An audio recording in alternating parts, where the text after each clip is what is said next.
Well, you say necessarily so. Elective surgery was shut down, but knowing what we know now, are you certain that the cancellation of elective surgeries during the COVID pandemic was the right decision?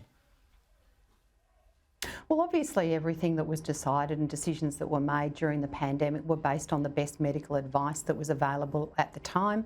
I mean, obviously, the benefit of hindsight, there's some things that may have been done differently, but I think overall Australia's record, saving, many tens of thousands of lives, having a strong economy coming through the pandemic, being the envy of the rest of the world, certainly said that we did a lot right through the pandemic. But, unfortunately now there are some fallouts from that time.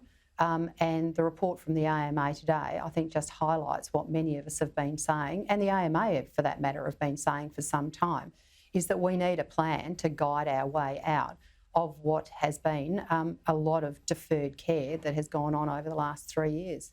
The biggest problem is not enough people. That is what we're hearing from the medical institutions and the hospitals. And how is throwing billions of dollars going to help the problem if the problem is just a shortage of people?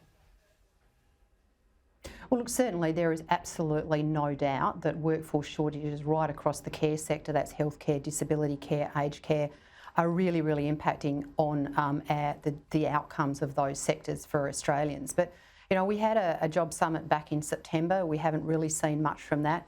We've had urgent care clinics promised by this government. They were promised to be up and running by the middle of May this year. At this stage, we don't even know where they're going to be located. I think there's a lot of things this government could be doing to try and start putting real and practical measures in place to alleviate some of these concerns. But, so far we've seen a lot of admiration of this problem, but we need real and practical solutions that are actually delivering outcomes and helping start the process of addressing the challenges that are clearly before our health sector at the moment.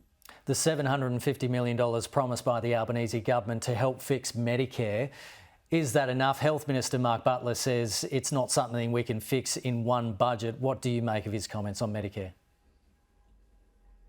Well, there are a lot of challenges facing the healthcare sector at the moment. Many of them are underpinned by that issue of workforce shortages.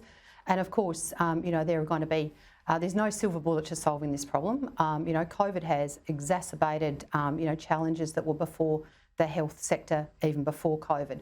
So I think, we do need to address this in a systematic and responsible way. We need to do it at all levels of government. It's not just a federal government problem. Our states and territories need to be on board with addressing the issues. But, so far I have been really concerned that we've had a lot of talk about what we're going to do and a lot of talk about the problems, but we really haven't seen any tangible solutions or even any small measures put on the ground that are actually going to start addressing these concerns that are constantly being raised by people like the AMA, the RACGP about shortages in GPs, the shortage in registered nurses that are challenging our aged care workforce. There seems to be a lot of talk about the problems, not so much talk about the solutions. Okay, Anne Ruston, really appreciate your time this afternoon. Thank you. Thanks, Kenny.